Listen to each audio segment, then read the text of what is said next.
Good evening, everyone. Welcome to the Environmental Justice Advisory Group meeting. Today, February 23rd, 5:30. We're attending in person this meeting from the various offices of the Air District. We'll do our best to facilitate a smooth meeting with public participation. Before we begin, I want to review some important guidelines. Please silence other communication devices. All public participants will be placed on mute if they are joining virtually, and will be unmuted if they want to make any public comment. So with that, can we have roll call, please? Yes. Okay. Ms. Martinez. Here. Mr. Freitas. Here. Ms. Gutierrez. Here. Mr. Brazil. Ms. Bielma. Mr. Helm. Mr. Williams. Here. Ms. Dean. Mr. O'Brien. Mr. Cryer. Here. Mr. Liba. Ms. Austin Tibbetts. Mr. Cunha.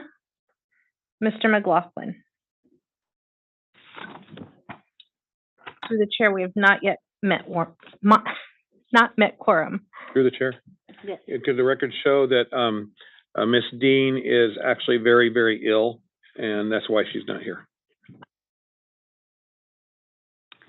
Okay, so I would like to suggest that we change slightly the order of the agenda to go over the things that do not need a vote so that we can make space or make time for our additional member who is on transit. So, well, we don't need to have do we need a quorum for the approval of the minutes? Yes? Yes. Okay, so we'll table that one. We are going to open it up for public comments regarding any items that are not in the agenda. Any public comments? Are there any public comments in Bakersfield? No members of the public in Bakersfield. Thank you. Are there any public comments in Modesto? There are no public members in Modesto. Thank you. There are no public members in Fresno and no indication of any online public comments. Thank you. Well, I'll just keep my comments brief. I'm happy to see that we have more participation today than last meeting. Welcome back, colleagues. We look forward to be able to have more quorum for future meetings. As a reminder, there are some open seats that we are eager to get filled. So if you can send them out to your contacts, one of them is for the small business and the other one is for the at-large position in Kern. So please help disseminating this information. And with that, I'll ask for the comments of Morgan. Good evening. Just one to add a little bit more to the topic of vacancies that Ms. Martinez just brought up. The latest round of the deadline was February 21st. We hadn't received any applications, so we have now extended that through March 21st. Since that time, I am happy to say that we have received one application, so that's good, for the ethnic small business owner position. Hopefully we'll get a couple more, and hopefully we'll get some for Kern County, and then at the end of this period, we'll be able to move forward with evaluating candidates and hopefully get the seats filled. So that's just a little bit update there. And then just another quick update, just getting back to a couple of questions that Derek had at the last meeting regarding training. He had a question about the need to do Brown Act training as well as ethics training. So we went back and talked to our legal on that. So there is no requirement to do Brown Act training. If there's interest in that, we could definitely either provide links to some outside training if people are interested in that, or if you want, we could bring something here to the group as an agenda item. Kind of leave that up to you all. And then secondly, on the ethics training, and it's probably a good time because we have newer members and maybe some members that never were here before Zoom. But under the environmental justice strategy, the district's environmental justice strategy, EJAG members are eligible for mileage reimbursement. So for when they come here to the meetings, drive to the meetings, they can get reimbursed for their mileage. In order to get that under California government code, to receive any kind of reimbursement as a board, you have to take ethics training. And it's training that it's basically 2 hours of training every 2 years. And so I think as of right now, no one, aside from perhaps some of the city members that are on here that are through the CAC, they may take that as part of their city their city responsibilities. No one has that training or is up to date on that training. So and that can kind of be handled two ways too. We've done it both ways. If there's broad interest in that, we could definitely come and do a whole 2-hour meeting and do the training here at one of the meetings. Otherwise, we have in the past located like online training that people can do, and they can provide us with a certificate at the end of that, and then that will then enable them to start receiving mileage reimbursement if they're interested in that. So, excuse me? The special districts have that course. I believe so, yeah. That's what we used before. Yeah. Yes. Also, just so you guys know that reimbursements are taxable. Thank you for that detail. But if we're not going to be submitting reimbursements, do we still need to take it? You do not. Okay. Yeah. So, Sure. I was just thinking about this not too long ago that it seemed to me that I did have to take it. We did have to take it, but that's no longer a requirement every 2 years. no, it's only a requirement if you're seeking reimbursement for it. Now, at the time, there may have been a decision to just have everyone go through it, or there may have been interest in doing it. I don't recall the specifics, but yeah, we did reconfirm with our attorney that it's only for those people that are in the case of EJAG, since there's no you don't receive compensation for being on the board, but even to receive the mileage reimbursement, you would need to take the ethics training. And so that's another one that you don't have to make a decision today on, but given the interest, we could either do the route where it's kind of self-study, you do it yourself, or we could bring in and do a training here, either way.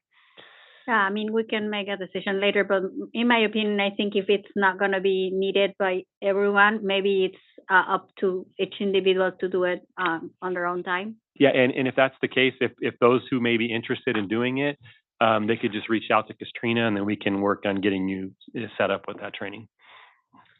I agree with the chair. Thank you. Great. So that is all of my updates today. Perfect. So as I said, we're going to change the order of the agenda. So I'm going to be skipping all the items that will require a vote. So we are going to move to the updates. So can we start with the updates on attainment plans and rules?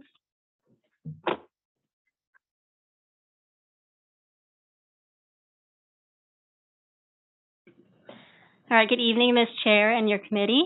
My name is Emily Nealon, and I'm the program manager of our air quality planning team here at the district. And I'm here today to provide you with a brief update on our plan and rule development efforts. First, the district is currently working on a contingency state implementation plan revision as a result of EPA PM 2.5 plan contingency disapprovals. And we plan to bring our SIP update and rule revision before our governing board in the spring of this year.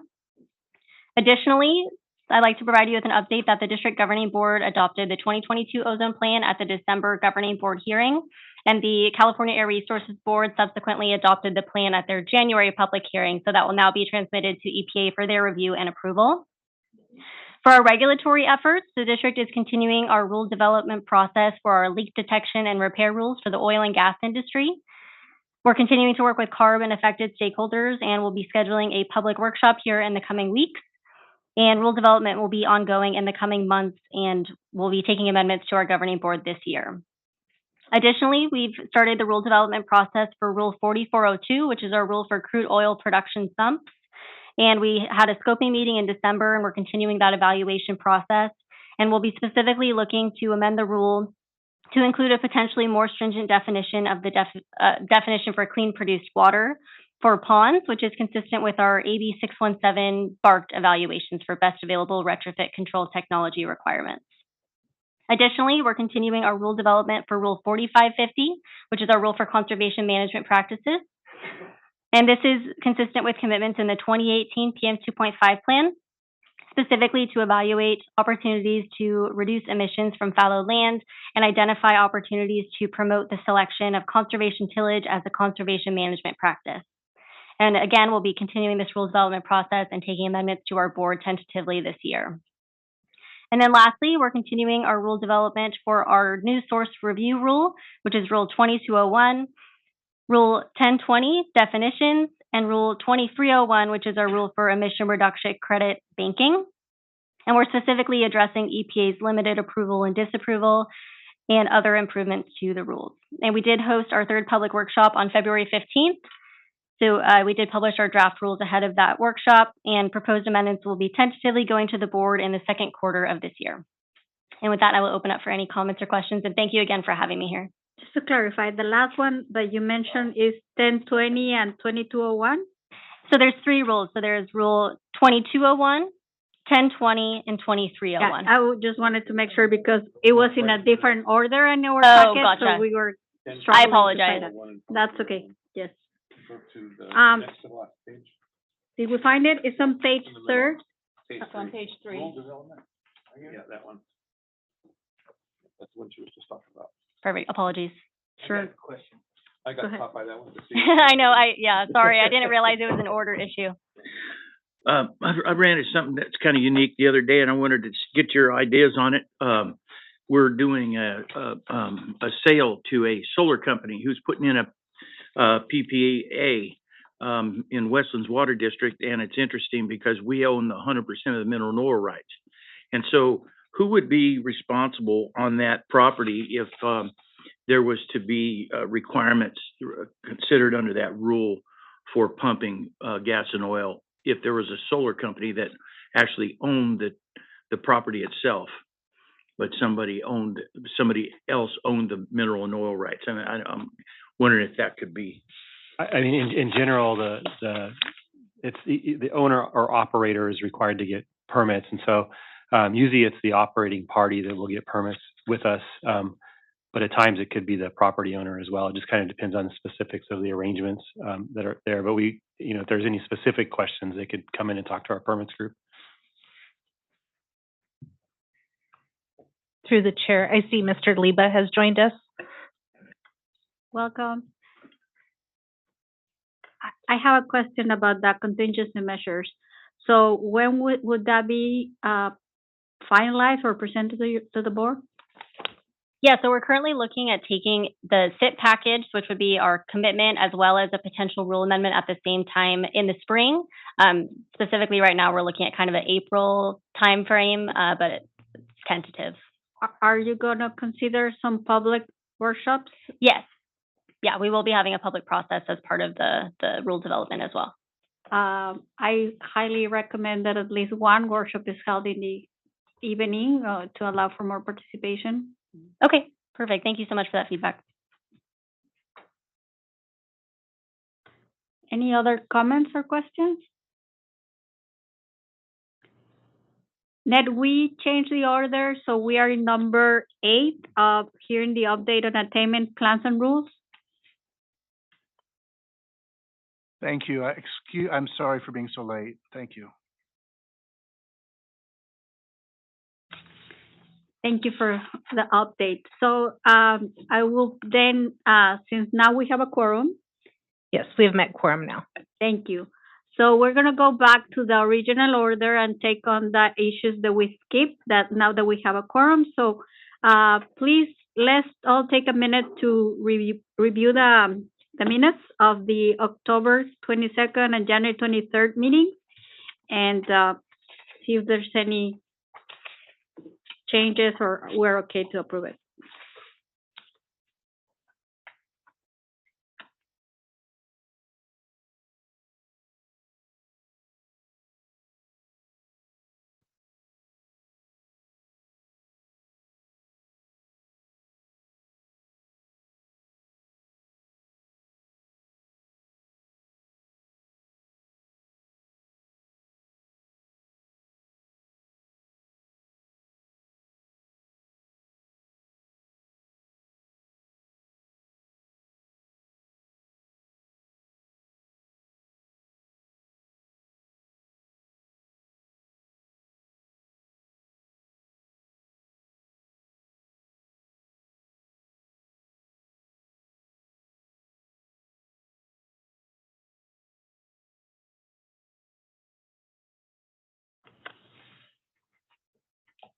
Do we have any comments from members in the different offices?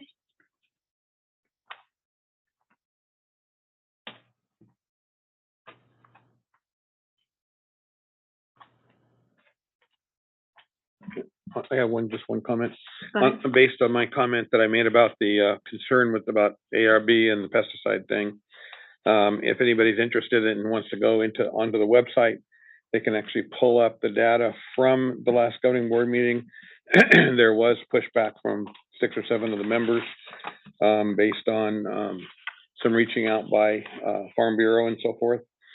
And so while the ozone plan was approved, there were some caveats in there as far as they didn't support the SIP being in there with that part of the SIP in there. And they actually, I believe, recommended that the ARB should even take that out of their SIP. They can't tell them to, but there seemed to be some type of recommendation. It's interesting reading. It's worth, since we did talk about it here, it could be worth bringing up and looking at. But that's just by way of some.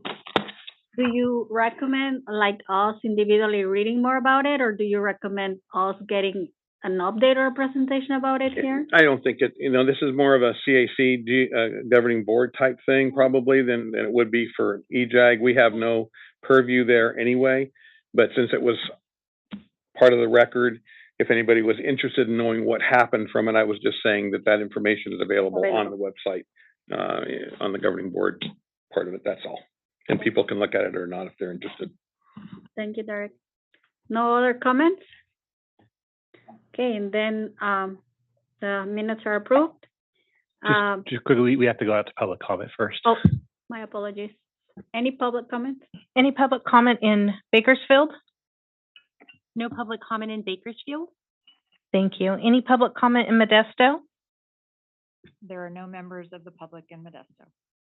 Thank you. There's no indication of any public comments in the Fresno office or online. Okay. So our minutes are approved. Now we're going to move to item number 7, election of vice chair for a 1-year term. Madam Chairman, I just through the chair, with such a small turnout, I would, and I don't think there's any reason that we need to do that today at this meeting. You don't miss meetings anyway. I would just suggest that we pull this off to the next meeting to let people who are interested in running for that position be able to say that they want to run for it and not put us in a position of having to maybe vote for someone who's not actually here. I don't oppose that idea. I think it's a good idea. Any other? I second the motion. I was just going to say that if that was going to be a motion, that I would second that motion as well. Okay, we'll make it a motion. I don't think we have to have it as a motion. No, Okay. So we just, Yeah, I think you can use your discretion to table the item till okay, next so meeting. we are tabling item number 7 for our next meeting in April. Thank you. Now we're going to move to item 9. We're going to discuss and approve the EJAG incentive spending plan recommendations for 2023-2024.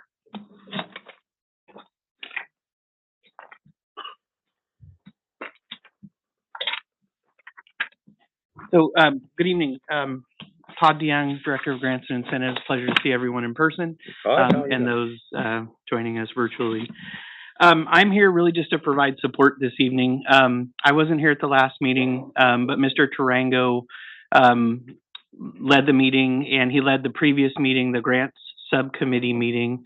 During that meeting, generally what happens is the Grants Subcommittee reviews the document, makes any potential changes that they'd like to see to that document. And then in the full EJAG meeting, a representative from the Grants Committee would then propose, if there were any changes to the previous year's recommendations, they would propose those to the larger group, vote on those, and then submit those to the district, and then we would work to incorporate those into the budget where necessary. So at this point, I don't necessarily have anything. I've got last year's recommendations, and it's my understanding from Mr. Tarango that there were no updates made to that. So at this point, it would be the pleasure of a member of the subcommittee recommending to the full committee to approve those recommendations and then forward those to the district. Through the chair. Hi, my name is Derek Williams, and I've had the pleasure of serving on the Grants Committee since day one. And by way of refresher, this has been developed, it's a living document, it's been developed since day one, over the years. And the district does bring to us programs that would fall under our purview that that they recommend we would include in this. But as of right now, there was no change from the district. And what we have on here covers everything that falls under our purview for our recommendations. So that being the case, this year, once again, the Grants Committee did elect to not make any changes, and there were no changes recommended by the district. So I would present this to the group and make the motion that we go ahead and approve it. Thank you. Thank you, Mr. Williams. Any second? Second. Okay, can we take a vote? Ms. Martinez? Yes. Through the Discussion. chair, Oh, I guess make sure there's no discussion on the item amongst the board, but then we need to take it to public comment prior to taking a vote. Sorry, I just want to rush us over and break the other record of last month. Oh, you want to beat last month's record? Yes, that's why, just kidding, no. So, any discussion From the north. on the Modesto or Bakersfield offices? Is it public or No, just, No, right now it's among members. among the members?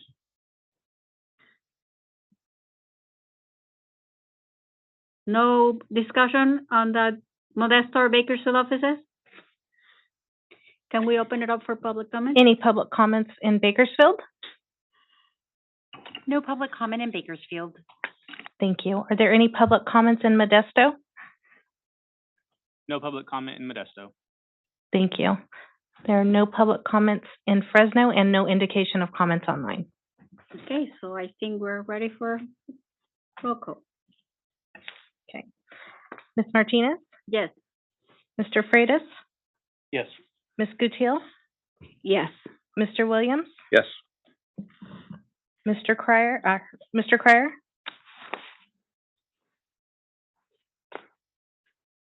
Yes. Thank you. Mr. Liba? Yes. Through the chair, motion passes. Thank you. And we're now going to finally, hopefully approve our goals and objectives for 2023. Hopefully it doesn't go to the end of the year. So, Morgan, are you going to present like a update of? Yeah, I can do similar to what we did last week, or last month, but for those that weren't here. So coming out of last year, the group had taken some actions and proposed some changes, including a new objective, which was objective number 1 now. And the district evaluated those recommendations and has made some tweaks to that, mainly just in terms of the specific actions, and making it a little less prescriptive than it initially was, but keeping the intent and what was behind that item at the highest level, and has finalized the goals and objectives for 2022. And so we presented those. Those are part of your packet this month. Now that brings us to 2023, with the need now, consistent with the environmental justice strategy and the bylaws, to each year to consider goals and objectives, would need to now start that process of determining whether or not there are any changes to last year that the group wanted to consider and propose for consideration. Now, we went through a pretty extensive process last year, and honestly didn't get to implementation of a lot of these issues because of the process, but I think it was a worthwhile process. So, but it's really at the pleasure of your group to determine whether or not you want to, at this point, roll those forward into this year as a recommendation, or if you want to, further tweak and or potentially propose new items at this point in time. So with that, I'll turn it over to you. I have a process question. So we can do that. We can adopt it and say yes, and this is going to be for 2023, or do we have to say yes and vote on 2022 and then reconfirm that it will be? No. So you don't need to. You've taken the final action you need to take on 2022, which is just your final recommendations. Because then at the end of the day, the APCO makes the final determination. So what we, at this point in time, what we would need for 2023 is a recommendation for either enhancements or changes, or a recommendation to move forward with the 2022 and move then now into 2023, which would then be considered by the APCO. Okay. Yes. Okay, so, on this, Morgan, defining it, up here we have in the body, the main body, it says goal and objective number 1. Now, what did your staff recommend? Is that in the box, action item?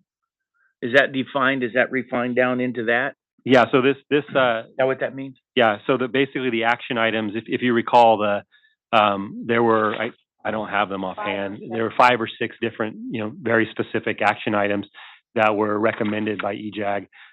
What we did was, just to keep it a little bit more broad and leave a little bit more room, we kind of, combined those and made them a little bit higher level. But with I think still keeping the intent of what the objective actually was. Through the chair. Yes. So basically, the way I've always interpreted this is we have our goals and objectives, and then the action items are those things that we have come up with as a group. And we try to, again, keep it as broad as we can so that we have more latitude to do more things that we can come up with to help deliver on those goals and objectives. But basically, the action items are the ways that we try to find to accomplish those goals and objectives. Is Keith, were you done before I go on? That's okay. I don't want to cut you off. I'm still concerned about this, culturally sensitive district to reflect culturally sensitive EJ principles on goal objective 3. And is that an inclusion? Is that what we're doing? Is we're adding inclusion to the process? Is that what that means?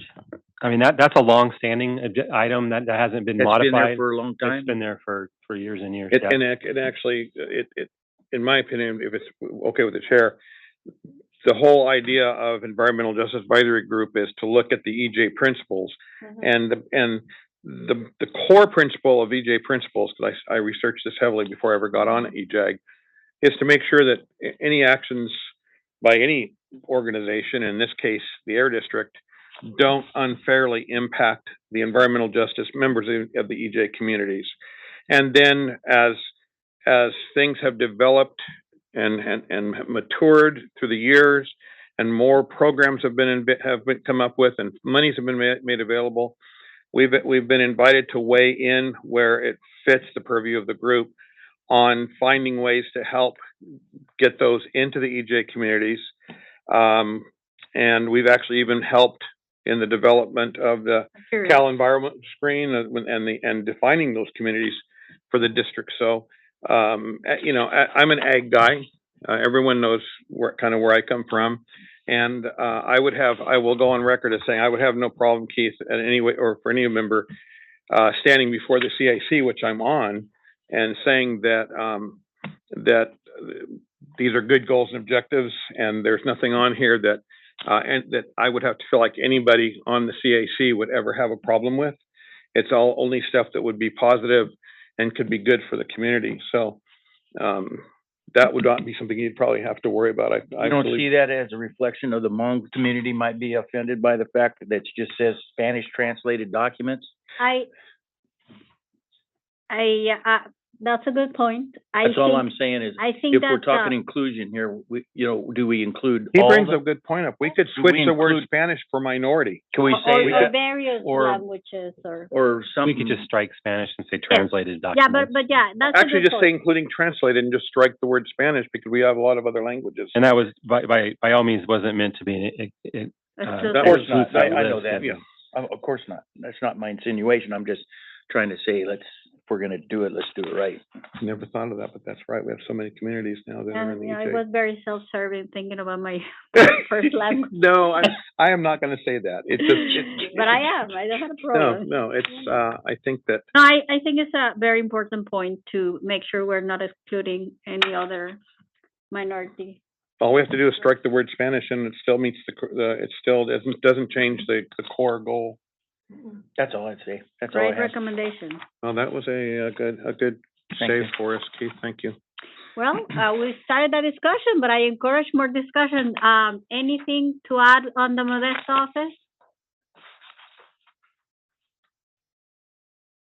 It's fine. Bakersfield.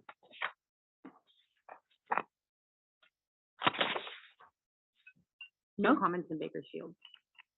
Okay, and right now we're just having a discussion among the group before we open it up for public comments. Any additional discussion here in Fresno? Just the last, so the new, once this is voted on and approved by the group, this will just become, the 2022 at the top will become a 2023? I would assume so, yeah. I mean, Okay. there's not any significant changes that we Okay. have to consider, yeah. Yeah, I mean, that's like striking Spanish in one spot is not gonna, I don't think that's a materially big deal, is change it? I this. don't Not think at all, our not at all. APCO will refuse to that. Okay, well, let's open it up for public comments if there's any. Okay, are there any public comment in Bakersfield? No public comment in Bakersfield. Thank you. Are there any public comments in Modesto? No public comment in Modesto. Thank you. There are no members of the public present in Fresno, and there's no indication of any public comments online. I think we're ready for the big moment. Okay, wait for the vote. I think we need a motion. Oh, motion. I've made the last two, I'm waiting for somebody else to do it. I move to approve this document. I think you would need to, for point of clarification, it was part of the motion to, if you would Include include the change that. Oh, the Mr. change, Freitas- that's right. So I move to approve this, the Environmental Justice Advisory Group 2023 Goals, Objectives, and Action Plan with the change in under Goal Objective 3, striking the word Spanish. And I think that was it, right? Leave it up to staff to And- come up with a replacement. And Don't even need- I don't think we need a replacement. If we just Okay. strike that word, I think it works just the way it is. Okay. That's my motion. I second the motion. Okay. Okay. Ms. Martinez, Yes. Mr. Freitas, Yes. Ms. Gutiel, Yes. Mr. Williams, Yes. Mr. Cryer, Yes. Mr. Liba. Yes. Through the chair, motion passes.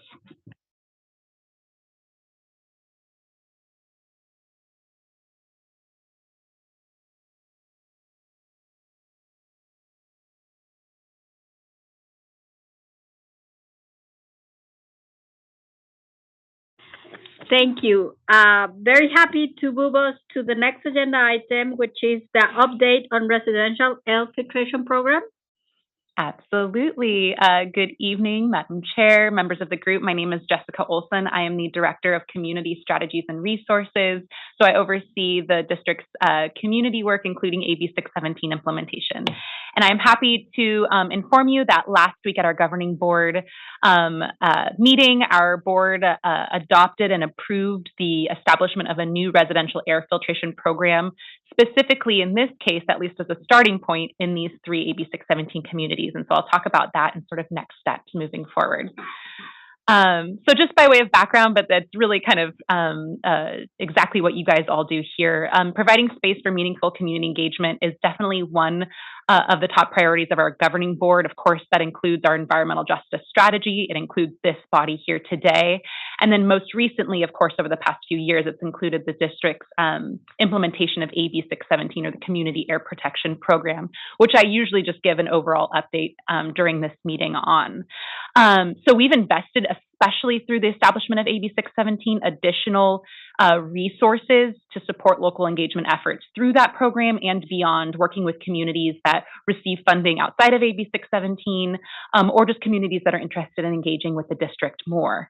And so with all of these kind of established practices, we're certainly committed to helping these impacted communities leverage clean air opportunities and move forward with the program, for example, like the one I'm about to talk about.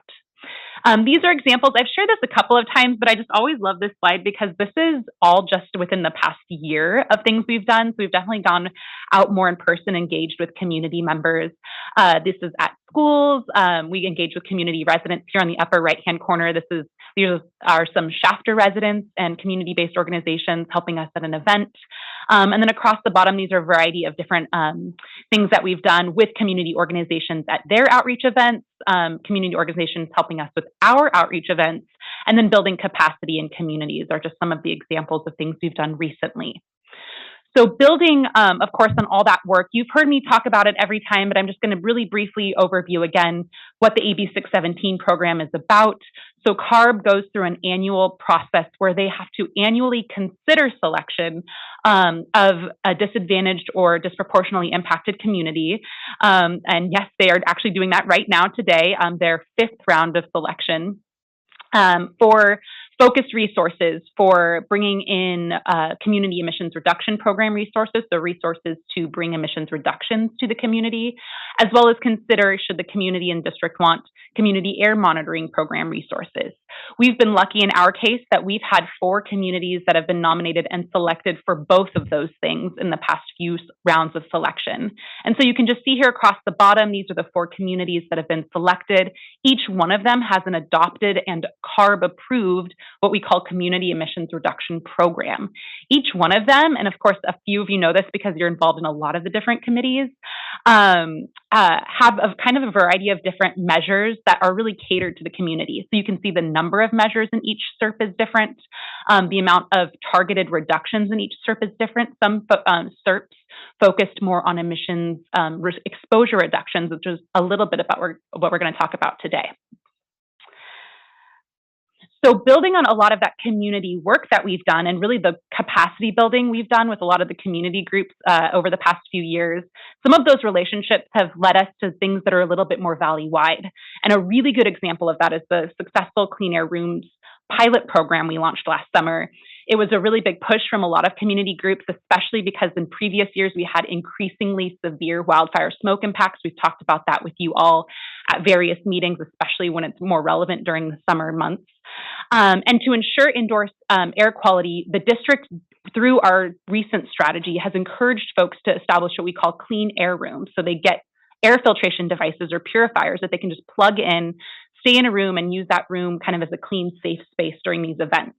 And so in June, our board authorized the Clean Air Rooms pilot program to support the use of these devices in homes. So we gave free purifiers and an extra filter to residents living in disadvantaged communities valley-wide. It was a small amount of funding, but with collaboration, mostly with community organizations, we did this very kind of grassroots level. We were able to spread the word and get $250,000, resulting in actually nearly 1,300 devices being distributed across the valley. And I do have one kind of chart that breaks it down. So just kind of, I think we've updated you maybe when this launched last summer, but just to remind you, we actually divided the funding up based on the sort of proportional population of each county. So that's why there were different amounts allocated per county. And as you can see here, we were successful in expending almost all of the funding pretty quickly. It was actually pretty rapidly that we were working, again, with community organizations mostly to spread the word. We learned a lot from that program. We learned a lot about distribution. We learned a lot about community interest. We learned a lot from the CBOs about residents that they were talking with.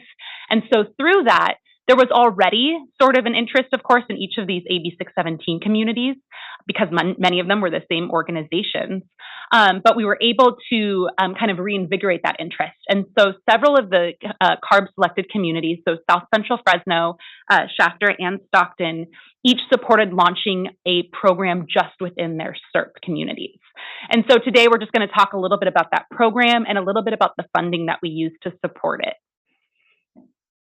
So just really briefly, it's pretty similar to what I just described. The idea is that we would provide free, off-the-shelf devices to eligible residents living within those 3 AB 617 communities.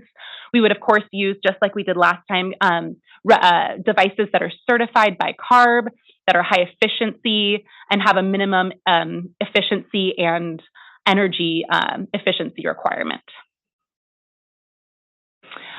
We have worked with actually each of the communities in kind of separate subcommittees because we know we might launch this slightly differently in each one of them based on community interest and based on the CBOs or the community-based organizations that are working with us. but primarily the baseline eligibility will certainly be folks that live within the boundary. And it can include single-family residents, in-home daycare facilities, or preschools.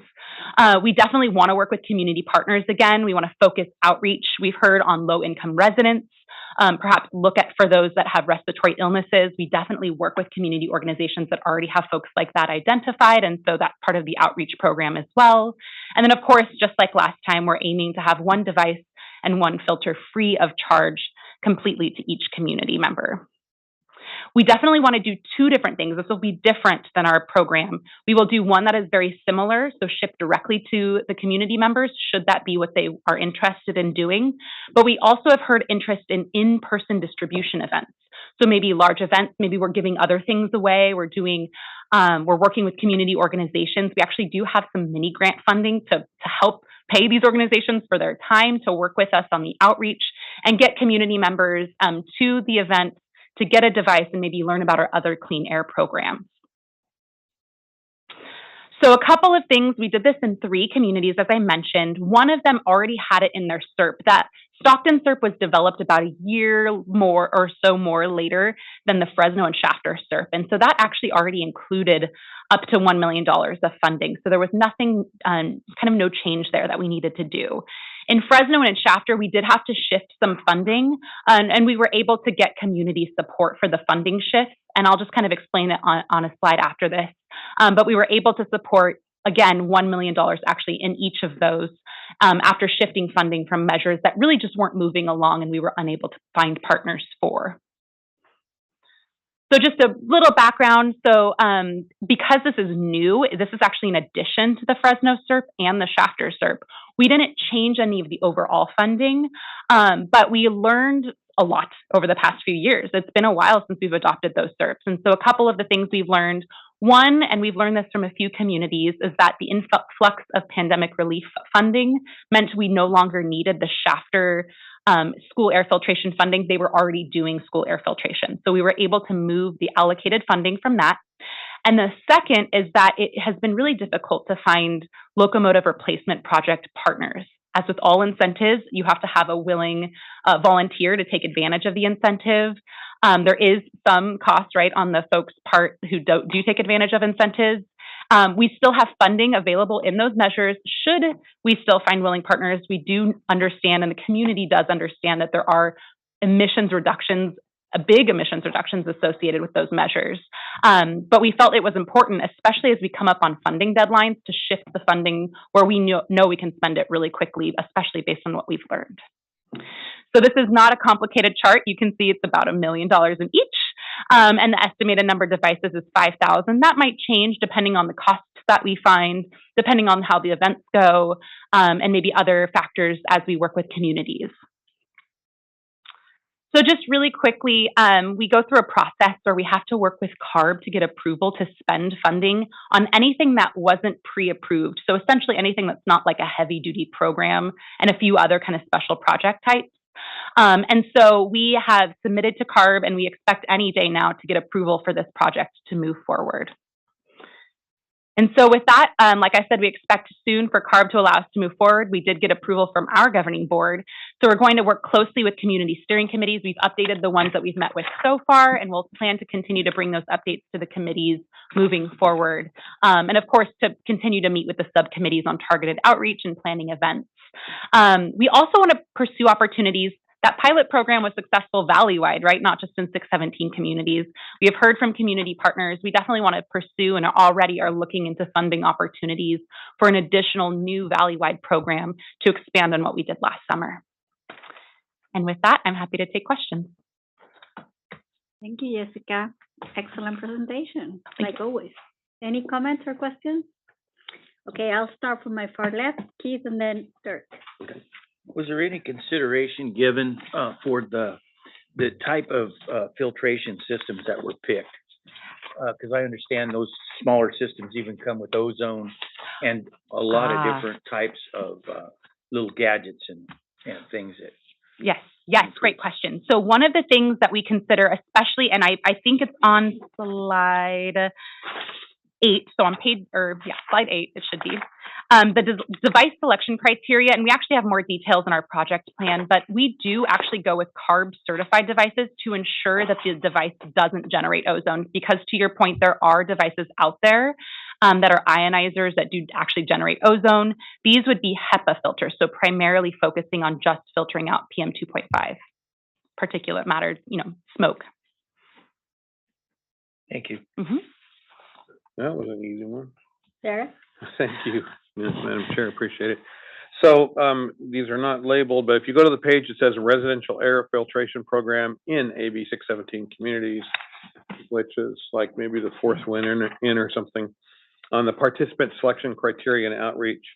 Thank you. Yeah, and it's got the picture of the filter on the right-hand Yes, side. excellent. Yes, I am there with So, you.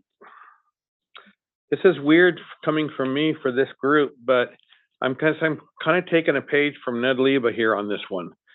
I really, we're focusing so much on health-based, and especially in a program like this might be one of those where we're a little bit less, we need to focus a little bit less on whether it's an EJ community or not, as much as making sure that we're through the asthma coalition, through the different coalitions that deal with COPD, congenital heart disease, and so forth and so on, that perhaps we need to be focused on people with respiratory illness first.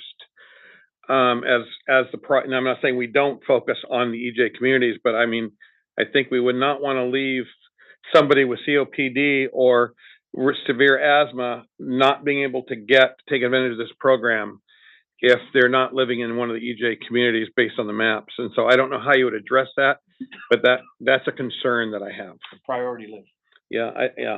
So I just don't know how to address that best. I can certainly address it, but I did see that Madam Chair unmuted, and she's been involved with this process as well. So I don't know if Naimeen, you had a... Well, for AB 617, the limitation is the area. The geographic area is determined by a map that was done using a lot of criteria. So most of the people there are going to be disadvantaged. So that's kind of like a given. But to your point of, giving more weight to the criteria of health, I think that's an important one, but I also think, and that was going to be my comment, avoiding duplication. Just because we have seen the high demand for these units, and what I know, working closely with the Central California Asthma Collaborative, but also based on the remarks that one of the co-directors, Kevin Hamilton, made at the board meeting, is that they have a program that it's funded by the state, that is actually funding for not only one, but I believe even more than one air purifier for homes with people with asthma.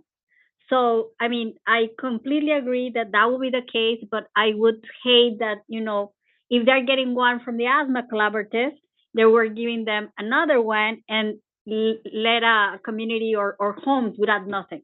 Well, that's a simple questionnaire. Do you already have one from another program? Yeah. I did want to ask, because of what you just said, if I could then through the chair again. Sure. So I'm looking at the map that you put on here, and that map does not look like the Cal screen map. That looks like a pretty inclusive map. I mean, Visalia is going to be in there. This is pretty much the whole valley.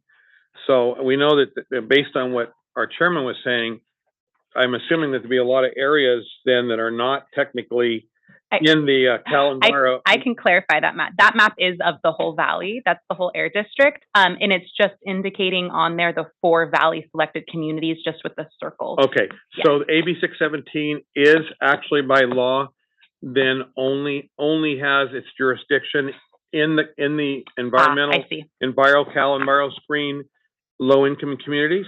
So AB 617, maybe I'll take a step back and just kind of re-explain how the selected communities work and a little bit about how the CAP funding works. Tell me first, answer my question first on, so under AB 617, where is their jurisdiction? Is it strictly in the in low-income EJ communities, or is it in the whole valley? Right. So AB 617, so it's kind of 2 answers, and so that maybe I'll just kind of explain that there. So 617 on the community selection process is actually based on district and community nominations to CARB. Now, those nominations are based in an understanding primarily using Cal EnviroScreen of disadvantaged communities, but we did look at a variety of other things. That said, everything has to be spent in a disadvantaged community at its base, but all of the funding we're talking about today are about selected communities, so it's much more narrow than just disadvantaged communities throughout the valley.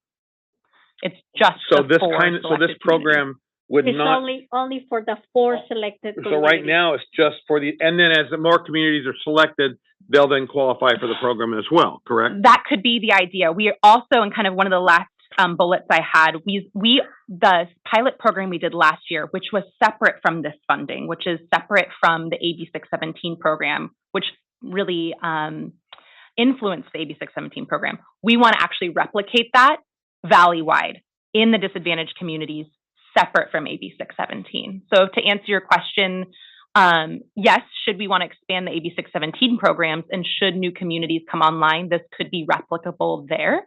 But we also want to do something valley-wide, completely separate, based on last year's successful pilot program. So through the chair, I guess, would it be possible then to have your 617 program just somewhere include the verbiage that says, if there are unused funds for this program and applied for units, those units can be made available outside of the 617 communities? And therein lies, that is the kind of the second kind of caveat that I was going to mention, and it's kind of unclear maybe in my slide here, but the community air protection funds that I mentioned on my second to last slide about how there's sort of like a pre-selected list of eligible types of projects, like heavy duty trucks is like my primary example. Those, per the community air protection fund guidelines that the state develops, actually can be used in disadvantaged communities throughout the entire state of California for anyone who has community air protection funds. Anything that's developed outside of that within these community steering committees and the SERPs that are approved by the CARB board actually cannot be spent. So even though we develop a successful program, those funds can't be spent. So even if we did want to write something like that, at least as of right now, we actually cannot do that outside of these communities. But you could go back to the ARB and ask them to consider making some changes in their program. There are definitely discussions, I would just say statewide, about looking at that. Yeah. Go ahead. Thank you. So regardless of success or failure of the program, it's not scalable. For using community air protection funds. Right. So certainly, but outside of that, like I mentioned, we are definitely looking for funds to do this valley-wide separate of that. Sounds like a great program. No, it's great, but the big limitation is that I've always been like an admirer and a critique of the program because it's doing great work, but it's very selective, right? Mm-hmm. So it's like either you are in a selected community or you're out, and then all the perks that come by being a selected community are not made extensible to the rest of the valley, which I feel bad because, you know, when we were helping promote the pilot last year, I mean, we were able to, you know, have people in Madera, in Tulare, in other places that are not in AB 617 that are in great need. So, I mean, but I have a question for you or Tamir that is here. So I know that there's dollars that AB 617 can fund for regional work in addition to the selected communities. Can those dollars fund for this? Not right now for incentives. So a similar answer would be like, we can't do like we can't use community air protection funds regionally on even other things like the vegetative barriers projects anything that's what we call a community identified project where we've submitted those project plans right now have to be in approved SERP communities. Okay. Through the chair, I think the time will come, the day will come as it expands out, but for now, it is what it is. Yeah, but I do have a couple of comments on your criteria slide, just because of what we're saying of how the demand is going to be great. I don't know, don't shoot me for saying this, but I have an issue with the private preschools. I mean, it's not the same, you're like, like a home daycare where, you know, the person is like, you know, working person and all that. But if you're going to include there, like a chain of daycares that could frankly afford their own, because they charge an arm and a leg to have children, you know, care there, I would say that we need to make that differentiation because I wouldn't be okay subsidizing a company, versus someone that runs, a home daycare with 4 or 5 kids? Definitely. This came up mostly in Shafter, and they echoed the exact same comments you made. I believe, and we'll clarify, we've actually working with CARB, might have modified that slightly just to include that same community comment about how they were actually trying to target exactly what you're saying, not the big chain preschools or big chain daycares. So we'll make sure to clarify that. And again, we will be working before we kind of do the final criteria with each community. And so we'll make sure to keep that comment in mind.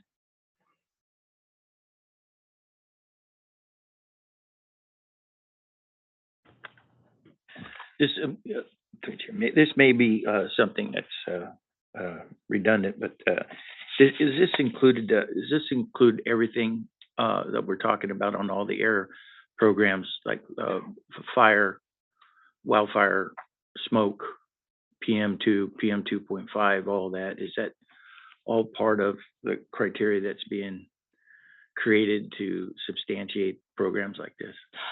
Just in general, understanding Just in general, yeah. like air quality and wildfire. Is that it? Okay. That was certainly kind of I would say the focus of the community's concerns were during the summer season wildfire impacts. As I tell you what, I drove through Shafter after being out of the state for a week or two, and man, when I came back through Shafter, they definitely need something. So just made that comment. I have a comment if you want to look to the north to Modesto. Sorry, we were so excited. Go ahead, Ned. Well, first off, I must tell you, I'm very excited about this as Jessica Olson and Derek, and you know that I'm very interested in programs that reduce the exposure of potential toxins, okay? And that is what air filtration does. And I won't miss the opportunity to say that when you have emission reductions, those are extremely dilute and very difficult at the low levels that we have now to show even potential health benefits. And they tend to come at a huge cost. So for example, we've heard proposals where there's like millions of dollars per metric ton abated for certain emissions programs. I think everyone should know that.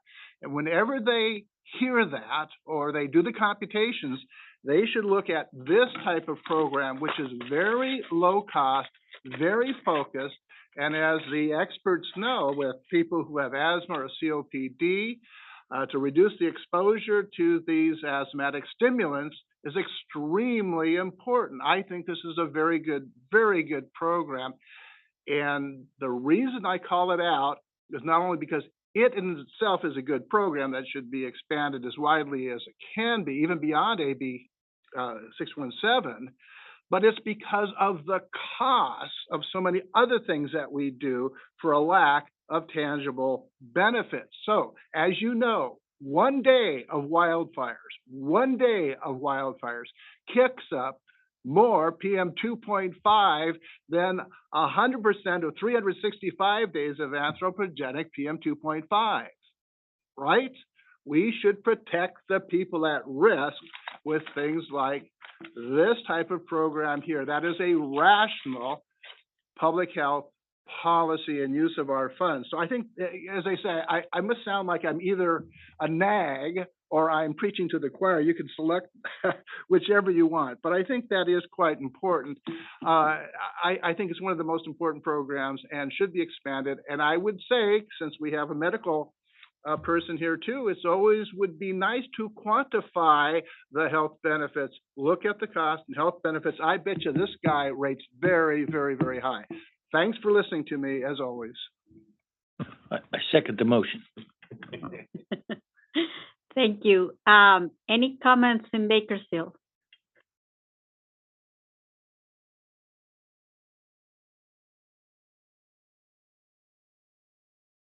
Okay, well, Jessica, thank you as always for a great presentation. Oh, public comments. What if the public wants to ask you something? Are there any public comments in Bakersfield? No public comment in Bakersfield. Thank you. Are there any public comments in Modesto? No public comment in Modesto. Thank you. There are no members of the public in Fresno, and there's no indication of public comment online. Thank you. We're gonna move on to item number 12, update on agricultural burning phase out.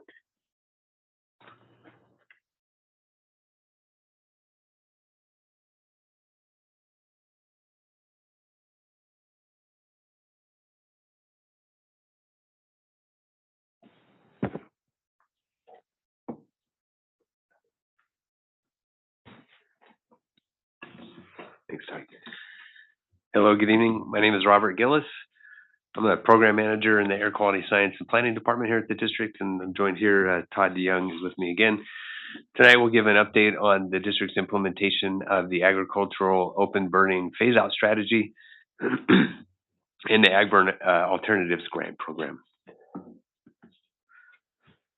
So far, the Valley has the toughest restrictions on agricultural open burning in the state of California, and right now is the only region with an ag burn phase out strategy in place. But so far, since 2005, the Valley has implemented prohibitions on agricultural open burning that have significantly reduced open burning in that time frame. And so far, the district's board has also prioritized continued efforts to identify and demonstrate new alternatives to agricultural open burning. And also, and this includes establishing this phase out strategy altogether. And so in June of 2021, the district's board adopted and then CARB approved this final phase out requirements for agricultural open burning in the Valley.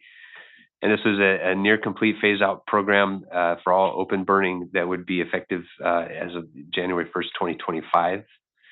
So the phase out schedules, they maximize reductions of the tonnage of material that is burned. The reduction would be as soon as possible, and this takes into account the feasibility, though, of the alternatives that are available and the different crop types and what would be available for those. And then the smallest ag operations were given the most flexibility and the longest timeframes to adjust to these phase outs of that open burning. And so significant incentives are required to assist the growers with this transition in the coming years. And this is due to limited availability of the alternatives and the very high cost of the alternatives as well. And so currently, the district is in the process of implementing and enforcing this phase out strategy. And extensive outreach to Valley growers regarding the phase out requirements and the resources that are available for alternative practices has been going on from 2021 through the end of the phase out program through 2024. So through a combination of this phase out strategy and the Ag Burn Alternatives Grant Program, there has been a very significant decrease in the recent years of agricultural open burning. The next slide that I'll show does illustrate a little bit more about what these tonnages are, but here's just some examples of earlier in the history. In the past, there have been over 1 million tons burned of material per year. And then as in 2021, that reduction, it looked like we only had 480,000 tons of material open burned. That's a huge reduction right there.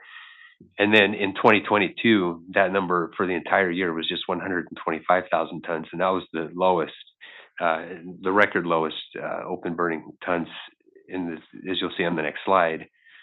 And so these reductions are expected to continue this year in 2023 and in the coming years, even as the phase out is complete. So as I mentioned, this is a slide where we just illustrate more on what this history of the tonnage of material has been open burned. And so on the left is the earliest years, going to the right is through the current year, 2022. Those are the complete years. 2023 is shown, but of course, it's just kind of year-to-date numbers. And as you can see in the earlier years, around 2003, 2004, and earlier, there were years with over 1 million tons of material burned. And then there was a low in this time frame, as you can see, 2011 through 2013.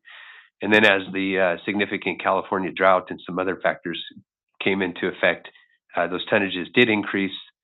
And we can see towards the right side of that larger graph, where the Alternatives Grant Program kicks in, and then also the phase-out strategy, then we see the reductions in the tonnage of open burning.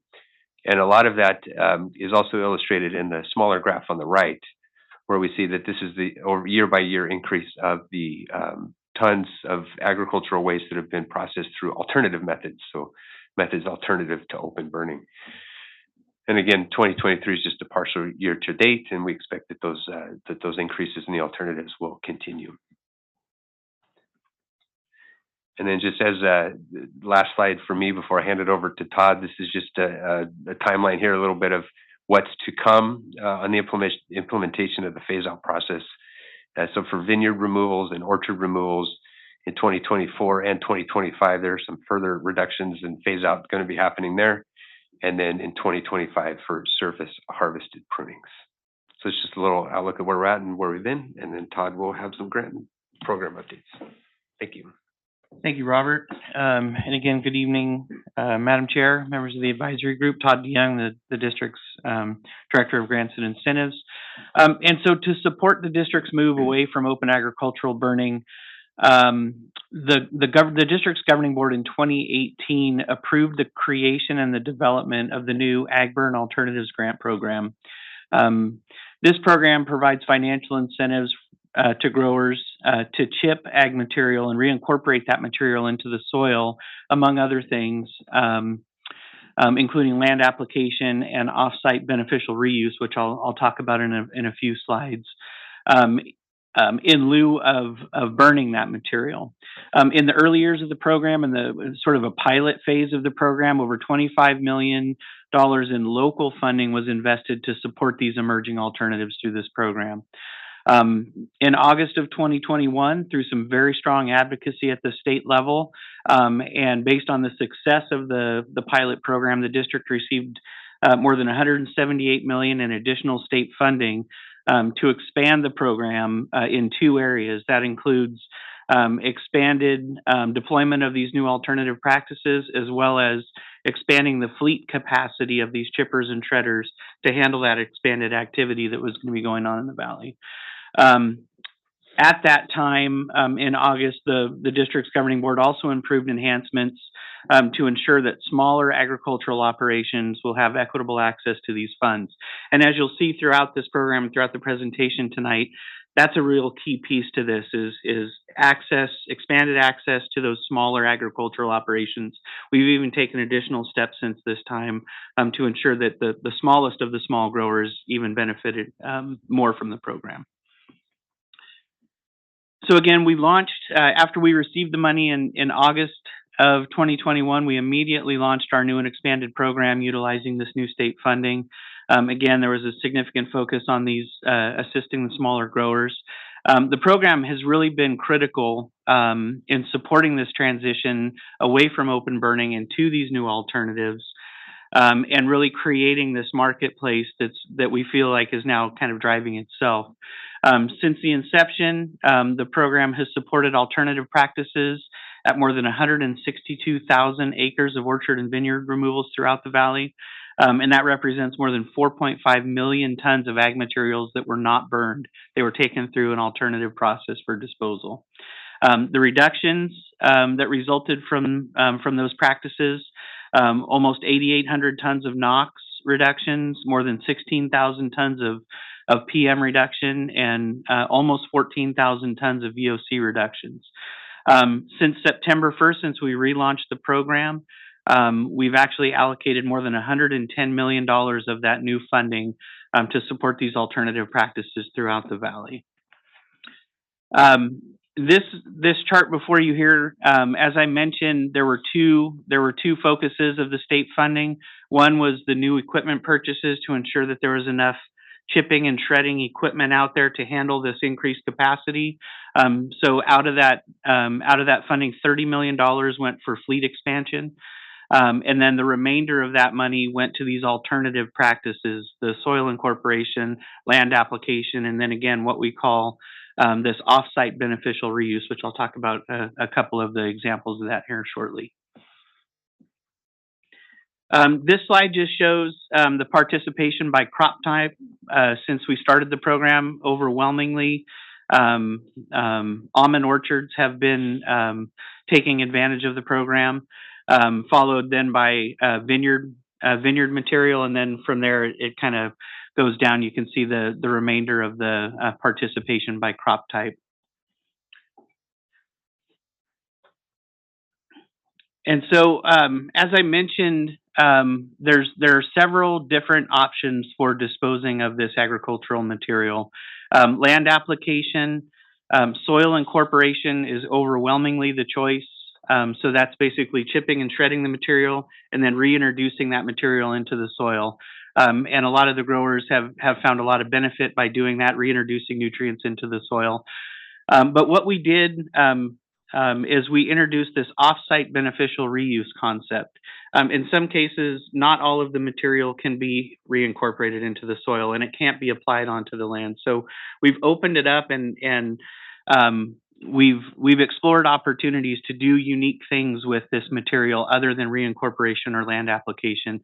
A couple of interesting examples on the bottom of this slide. It's used for dust suppression along roadways, highways, roads within and on the farms. It's used for calf bedding material. We've even had some of this material shipped, and it becomes decking material. So they've used it and recycled it, and it becomes an artificial decking material. So we're constantly looking at new and innovative ways to use this material other than the soil incorporation or the land application. However, again, soil incorporation is overwhelmingly the choice that folks have been using through the program. As I mentioned, small farming operations and ensuring equity for the smallest growers in the valley is a critical component, and one that our board has focused on since day one of the program. Since December of 2020, the governing board has directed that a minimum of 30% of the available funding be set aside for those smaller agricultural operations of less than 500 acres, and we consider that less than 500 total acres farmed in the valley. So it's not just 500 acres in one particular farm. That farming entity has to farm 500 acres or less throughout the entire valley to be categorized as a smaller farmer. We're right about that 30% right now, and we're keeping a very close eye on that. And if we have to, we'll make sure that we have funding available set aside to make sure that we at minimum hit that 30%. As you can see, we're very close to that overall percentage right now. In 2021, when we took the new funding, our board allocated an additional $100 per acre on top of each funding category for the smallest of the small growers. So that's 100 acres or less in size, so 100 total acres in the valley or less. The board just made some changes to that, which are reflected in a couple of future slides here. But we've had very much success since September of 2021. About 22% of the total projects in the valley since that time, since we added that additional funding, about 22% of the projects have been from those smallest of the small farmers, less than 100 acres in size. On the fleet expansion, to make sure that we have the capacity to handle all of this increased activity throughout the valley, the board, again, they allocated that $30 million in new state funding for that chipping and grinding equipment. Since the launch of the program, we've seen a significant interest in chipping contractors and purchasing additional equipment to handle the workload. We've funded 55 pieces of equipment to date. A majority of those have been implemented throughout the valley, and they're actually out there doing the work right now. We're still waiting on a couple of pieces of equipment to be delivered because of global supply chain issues and some of those things, but a majority of that equipment is out there in operation within the San Joaquin Valley. And so moving forward, we're going to continue to look for opportunities to support new additional alternative practices. As you know, as this board knows, Valley Ag continues to face challenges outside of this issue. They have drought conditions to deal with, SGMA issues to deal with, the loss of the biomass industry, and other ways to dispose of their woody waste. And there's other industry impacts that they're dealing with. So we understand that this program is not operating in a bubble, and it's part of a much larger impact that Valley Agricultural is dealing with at this point. So we're going to continue to monitor the participation levels and make sure that we're hitting all of those targets that the board set out for us, particularly those smaller growers, because they do have unique difficulties in implementing some of the phase out schedules because of some of the costs that they have to bear that can't be applied to a larger agricultural operation. We're going to continue to engage with the Valley Ag organizations and community-based organizations to make sure that we're getting the word out to those small farmers, to those very small farmers in particular, to make sure that they understand that the funding is available to them. Right now, it looks like the funding may be exhausted within the next 12 months, and that's ahead of that January 1st, 2025 final phase out under the district's plan.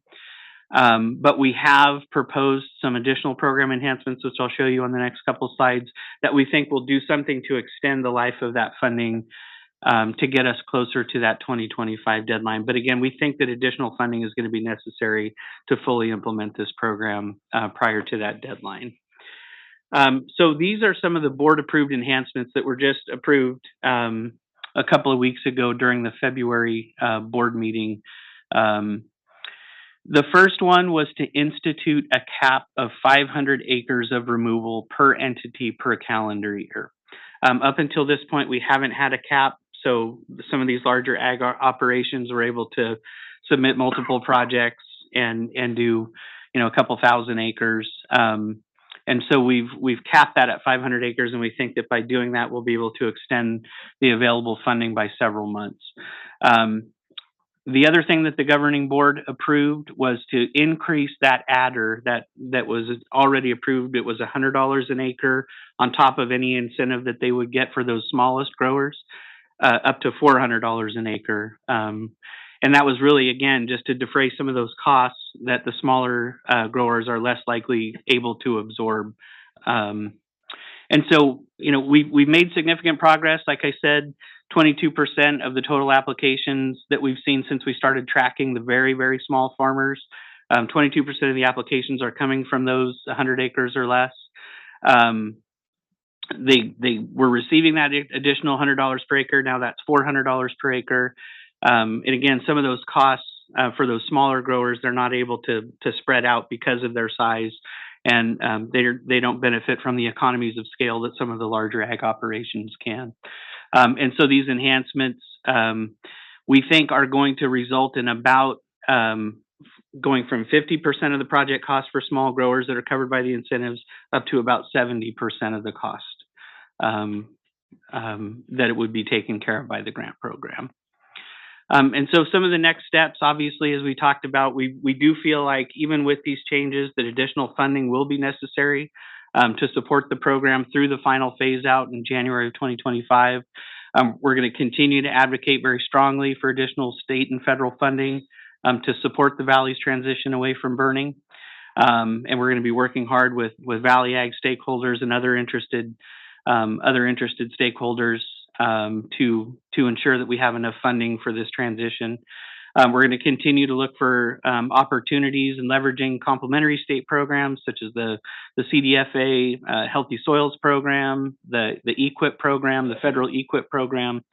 And then we've actually already updated our website. We've immediately implemented the approved changes that the board approved at the board meeting last week.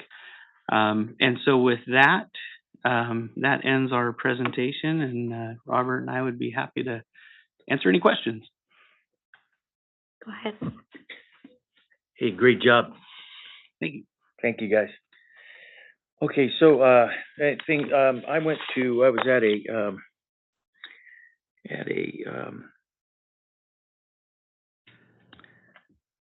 NRCS Irrigation and Water Conservation and Healthy Soils training in Madera a few weeks ago.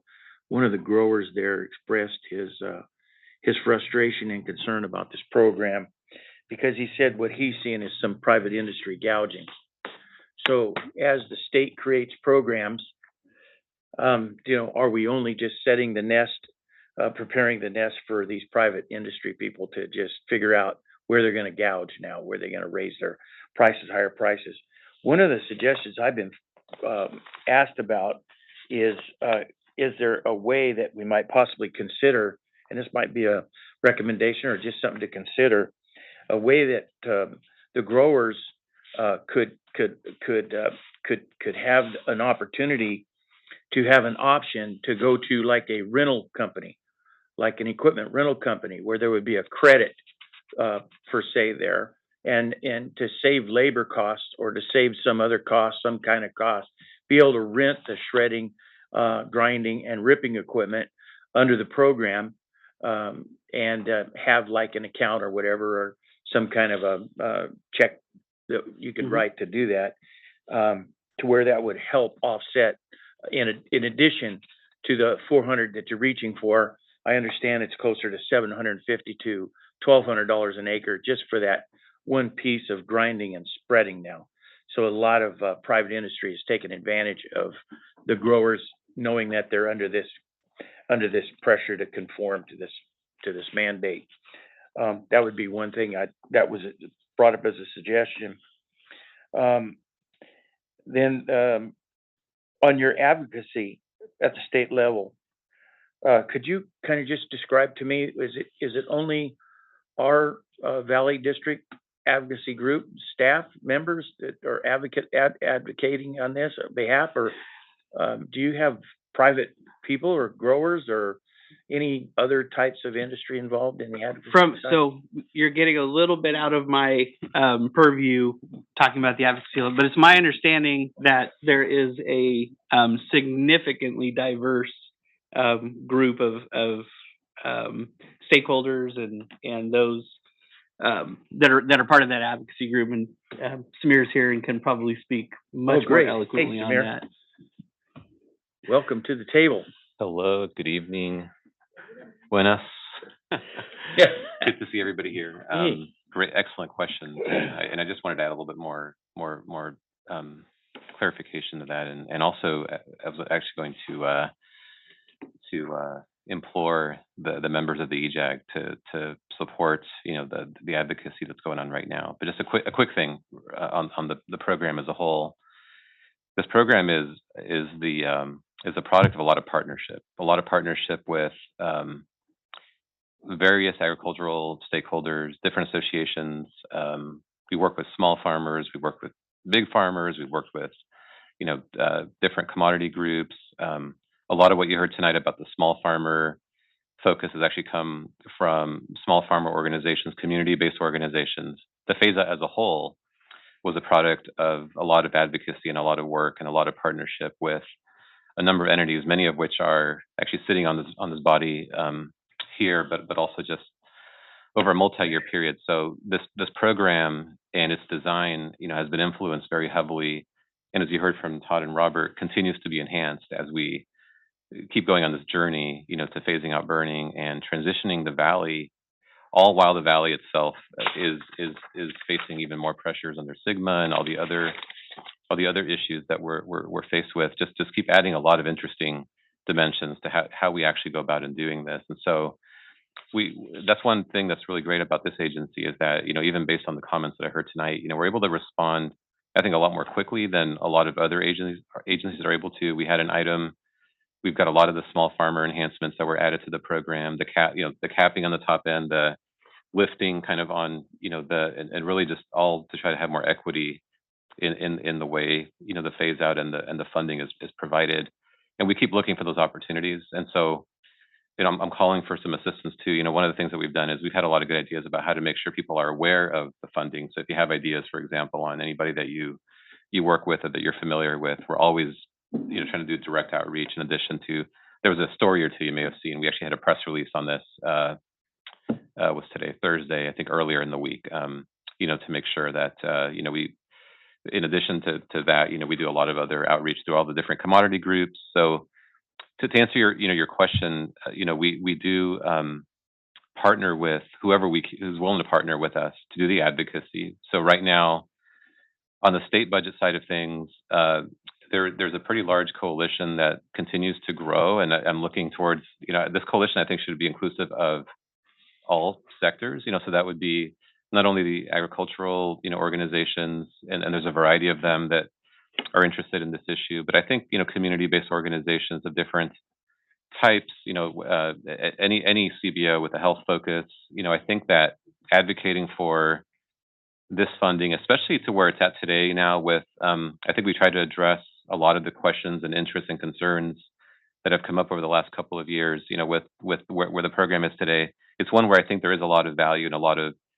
I would say general support amongst, many different entities where I really would want to see that coalition grow. But I can tell you that, and I'm talking about not just the farming, the phase out side of things, but also advocacy around the farmer program, where in the state budget, we saw some really reduced funding, actually zeroed out funding in this proposed budget this year.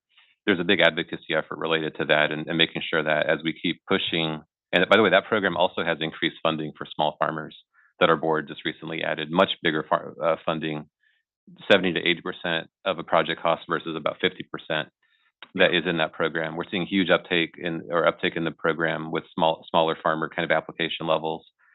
So that's happening right now. The coalition building, we're actually updating our budget request letter. I'm looking for allies in that process. So any individual members here that, want, just give me a call, email me. I'm happy to get you plugged into that process. But this is the time after the January proposal the governor came out with to really try to push for more money in the state budget to support these types of projects.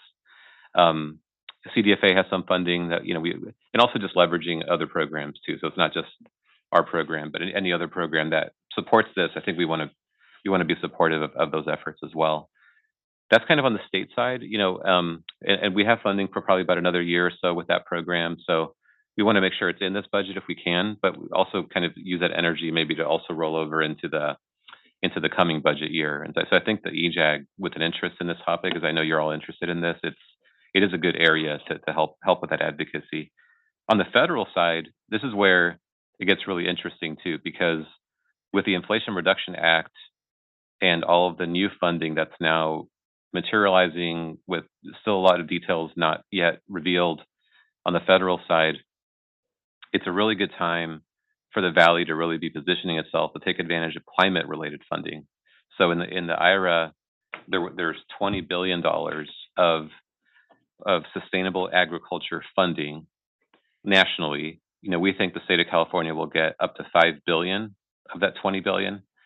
And the Valley, obviously being the heart of agriculture in the state, we really think should be positioned to take advantage of that climate funding. This program's a climate program too, right? So when you sequester the woody materials into the ground, you're building, soil organic. CCs. Yes, thank you. You know more about this than I do, Keith. So, so this is a climate program as well, right? So there's a lot of benefits to this that are, beyond just the benefits that were discussed earlier. So we're very interested in this. We want to see regional proposals to not only do the alternatives to burning, but also transitioning to, doing infrastructure for zero emissions and other, equipment transitions. There's a lot of different opportunities that are coming up with that funding, and they're not open yet, and it's going to take a little bit before they're open. But that's kind of the other side of this on the federal side, is how do we work together as a region to bring that unprecedented level of funding that if we don't make a proposal, by the way, it's actually going to go to other parts of the country.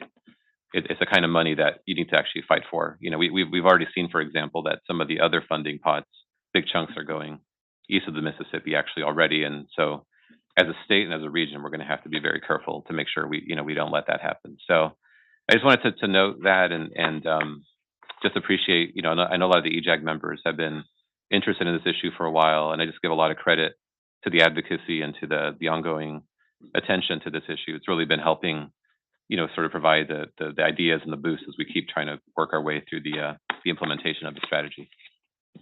I'll stop there. I just wanted to say hi too. I haven't seen you all in a while, so hope you're all doing well. Yeah, that's it. That's great. I appreciate that a lot.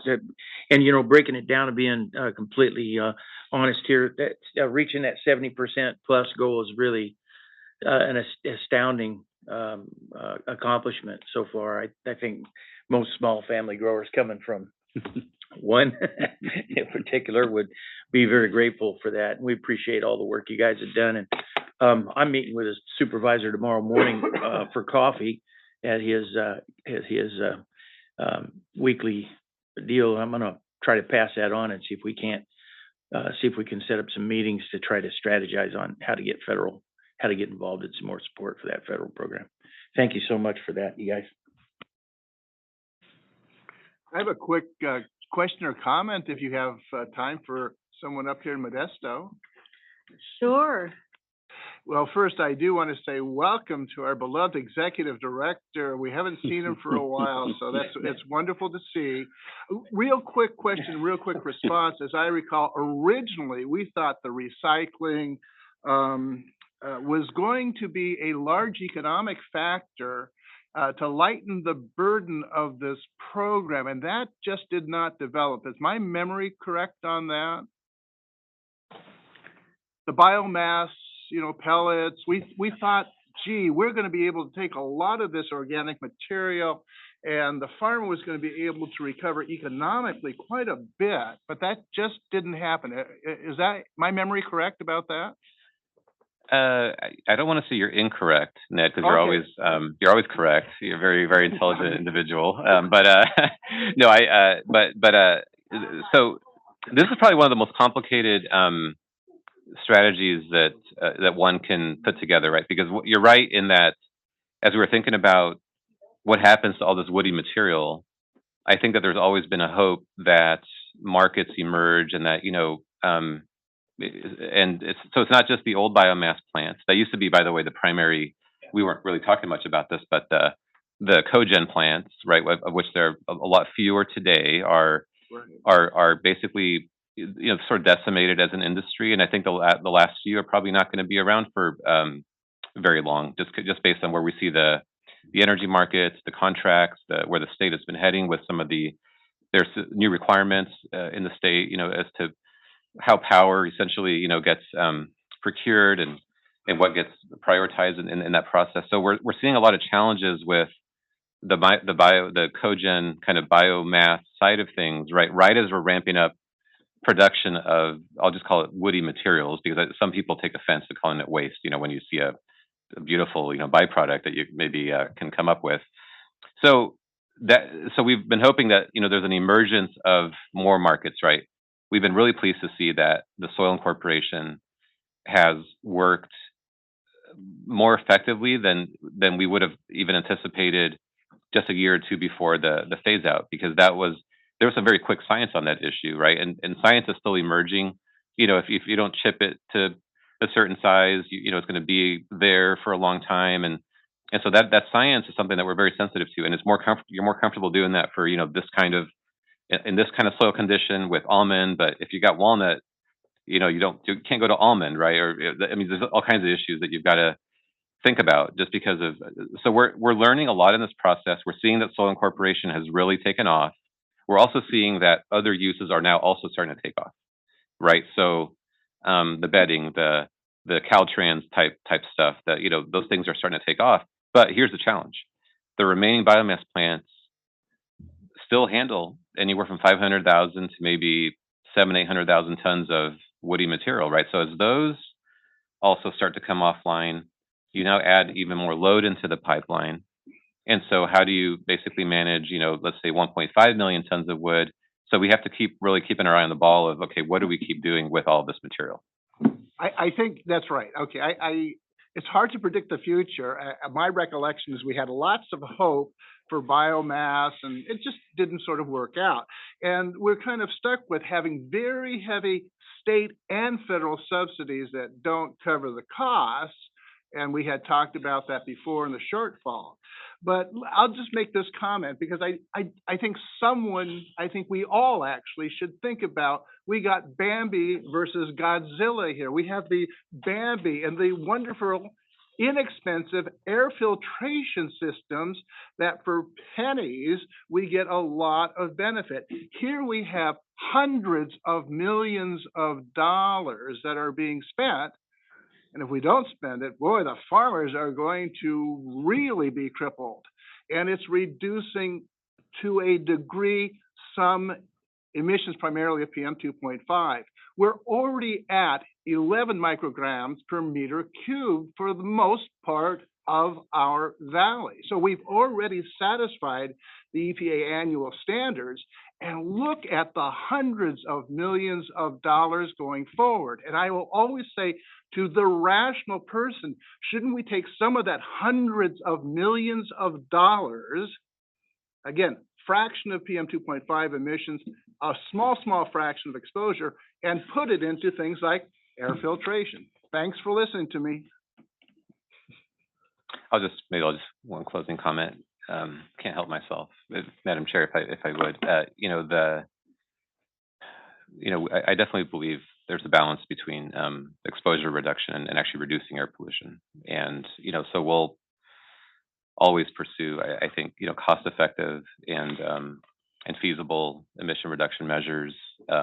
It's getting harder and harder to do, Ned. I couldn't agree with you more on that front, that we always have to keep an eye on, what makes sense. And we want to get public health benefit at the end of the day, right? In this particular case, the phase out is happening. And so it wasn't easy, but we were able to, solicit and able to actually advocate together for funds that would actually make the phase out feasible, as opposed to, basically putting on these requirements right as farmers are also dealing with SGMA and other issues that actually ultimately wouldn't make the phase out feasible. And then you end up, in this case, it's actually a very cost effective program. I don't have the numbers in front of me, but you're talking probably in the, $3,000, $4,000, $5,000 per ton of emissions reduced. There's massive amounts of reductions, massive amounts of dollars, right? But you divide them out and you get, it's not the $1 million per ton example. I can assure you of that, Ned. As far as like some of the other programs, which I will acknowledge, there are some programs that can be that high. So this is one where, it's a priority of the board, priority of the communities, priority of the states. There's actually state law. There's a component to this as well. So, it really became a priority of mine. I know it was a priority of the EJAG and the board and everybody else. It became a priority to make this work. And somehow we're able to, we didn't generate local dollars. Somebody's paying for these, by the way, at the end of the day. Don't get me wrong, but it was essential to actually have the funds there to couple it with. It's innovative. Nobody in the country we said state, but nobody in the country is actually, I would argue, the world. It probably isn't doing what we're doing here with this. So just wanted to. This particular example is one where I think it's pretty cost effective, but I'll agree with you on there are some issues like those, beyond this as well. So I'd like to finish my thought. Yes, so we're gonna go with Keith and then Derek, and then I'm gonna open it up to Bakersfield because I don't wanna be. So, Samir, yes, and Ed, I agree with your proposal, monetize incentives. Let's don't call it wood grindings, let's call it rescued carbon. And let's look at rescued carbon as a terminology now. It's not trash, it's not junk, it's rescued carbon. If we had federal programs in the carbon credits hitting, we'd be like two colliding atoms, right? We'd have two atoms colliding together, and this would implode into a massive incentive, monetized incentive program. You wouldn't have any issues. We wouldn't be talking about this. Wouldn't even need state funding, probably. It'd be all covered under the carbon credits. You turn that rescued carbon into dollars. So I think that's probably one of the things that I would try to push for at the federal level. Okay, my turn. Don't leave. It'll be short. So I really follow through a variety of sources a lot of what's going on with the economy, and there's a lot of strange stuff going on right now that we don't talk about in here too much because we're just talking about funds that have been allocated through these different programs and so forth. And I don't want to sound like a conspiracy nut, but there's a lot of people that do that. There's a lot of economic scientists that are forecasting another 1929 or worse. I know that there are people in government agencies that have to talk about and think about what happens if something like that happens and everything blows up. Where are we going to, what's going to happen to the funding? Where's it going to go? Is it going to be there? Is it going to dry up? So I had my question is two-pronged. First one, before we go to that part and finish that thought, let's go to 2011, 12, and 13 on here. Those are 3 really good years. And our program wasn't anywhere near where it is today during those years. If I recollect, were those years that we had pretty much plenty of water? There was plenty of rainfall, plenty of snowpack, and plenty of water. Is that why there was such a low demand for growers to push trees out? You talking about the increase following those years? Well, it went down, and then it's almost like we must come out of the drought. It looks like this thing almost probably cyclically follows your drought in and out. Robert kind of covered it at a high level, but yeah, basically what you're seeing there is you're probably your drought draft. yeah. So you're seeing the drought kick in. So that would be the three good. That would be your best years of the most water. And if you're making money, you're not going to push trees out. And when the drought's bad, I have noticed that the worse the drought gets as we go deeper into the drought, the more you can't really, especially when there's not water, you can't afford to grow. So this is a good time to push out another 40-acre block and put in some babies because they hardly take any water at all. So I'm just wondering if that's what's happening, and if those 3 years were years when there was quite a bit of water. Do you? I think that's part of it. I think there's more to it, right? I mean, we're still seeing massive transitions to almond and other crops. There's also crop transitions that are going on, and then what you're seeing actually at that point, right then around 2012 is when the drought really hits. And you're seeing, it's not on this chart, but we've got other charts where you're seeing biomass plants literally going offline. Yeah. We lose about 5 plants around. I mean, we've lost a few others leading up to that point, but you lose about 5 plants around that time. And so between the drought hitting, loss of water, yes, the water was okay enough to not have to rip all your orchards out, right? But now you're seeing orchards being ripped out. You're seeing biomass plants aren't there anymore across the valley as they were before, and basically burning going back up as a result of that. And it's pretty extended. I mean, we know all know the drought. You know, there a lot of attention at that time. Everybody's talking about how bad the drought is. It's better, but we're still basically in that drought. I guess where I'm kind of going with this is, do we have contingency plans? I mean, this country has had a number of cycles where we've had economic collapses in this country. It happens globally. It happens everywhere. We're due, and they're saying it's going to happen. And this time it's going to be worse because this time we have the hyperinflation to go along with it. No one knows what's going to happen. Do we have contingency plans in place? If in a poop hits the fan scenario, and the money all of a sudden the governor says, guess what? We don't have any money.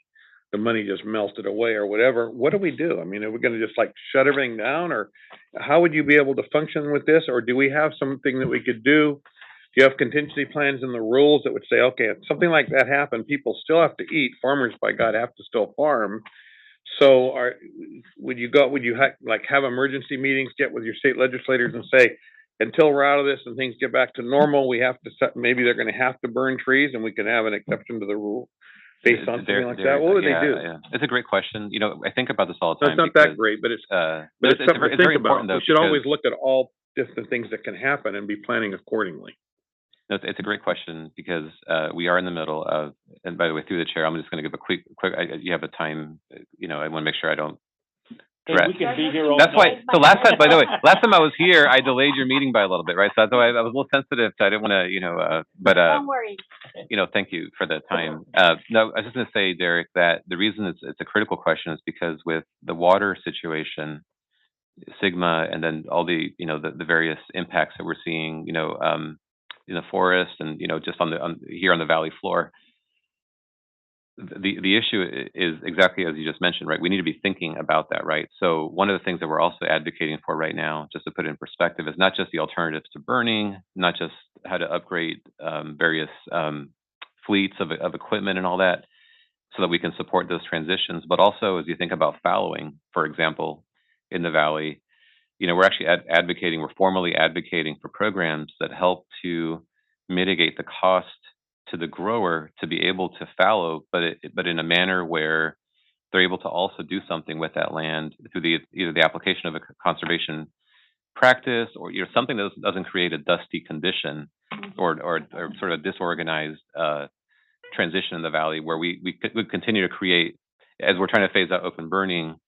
We have these other challenges. The very same time that phase out is happening. It's something that's very concerning to our board. It's concerning to the valley. It's concerning. I've heard you bring this up before. Not to interrupt you, but I don't care what Bill Gates says. I refuse to eat crickets, or locust or whatever, I'm not gonna go that way. And But you so can't farm without water, Yeah. to the point, Derek. You can't, Yes.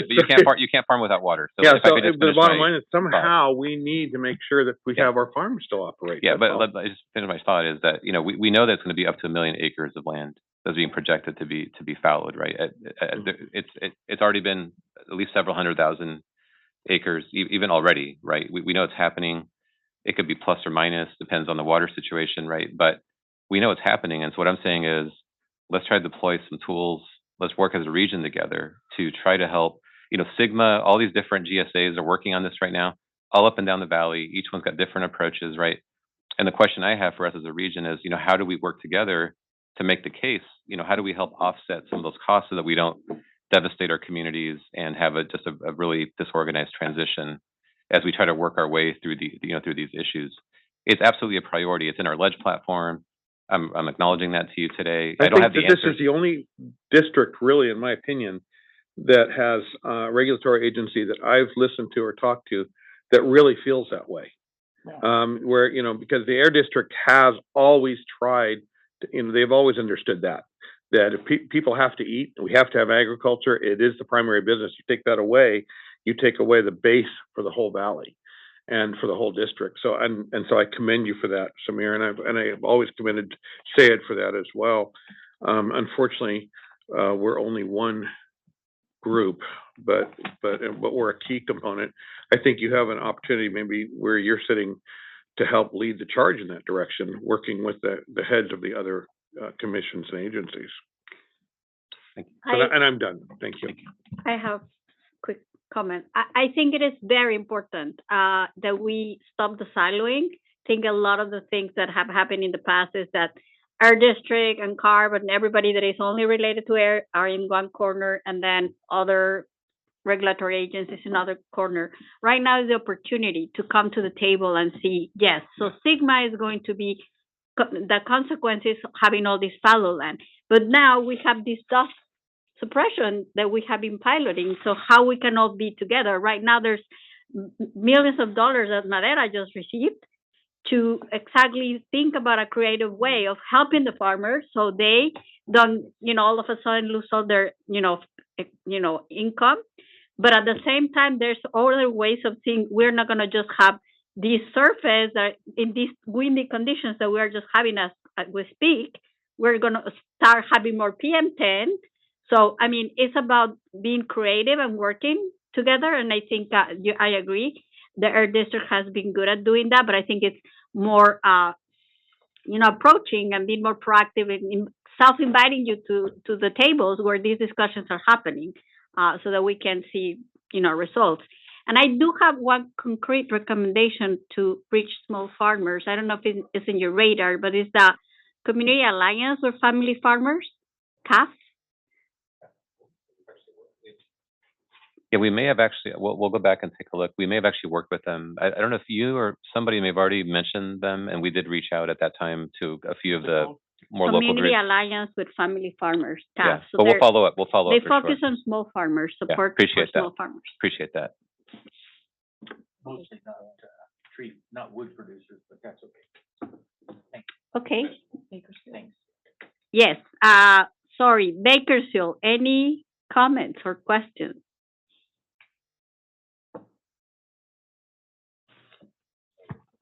I think. Okay. Well, if not, we're almost wrapping up. So potential future EJAG meeting items. Suggestions? I have one. Just maybe a quick follow-up we got to most of the recommendations from last month. There was one outstanding item that SB had asked for, which was to provide an update on the Frito-Lay electric truck project that recently had, I think, a big event because they got delivery of, I think, the first Tesla trucks anywhere. The battery just blow up? No. So that's something we could probably look at the right timing on bringing that back. And then just also on our radar was that, Naimeen, you had asked for some time in April to bring in some of, the students here working with on an air monitoring project. So those are just two that are still on our radar and then open to anything else. That was it. And then, of course, we should bring back the election of the vice chair. Any other items? Hello? Just the standard and usual ones that we always have on there. And follow up on today's conversation. Which one? We have like 20 today, so which conversation in That particular? very excellent report we just talked about with Samir. I think that was great, on expanding our participation in advocacy, trying to help. Excuse me, you need to turn up your microphone. We can't hear you here. I'm sorry, helping staff with advocacy, trying to communicate that out and reach out to all our relationships that we all have access to help with this advocacy. And I think it was such an excellent report. I don't want to lose the momentum.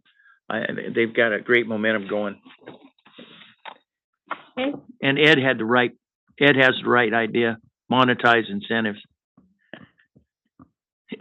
Ned.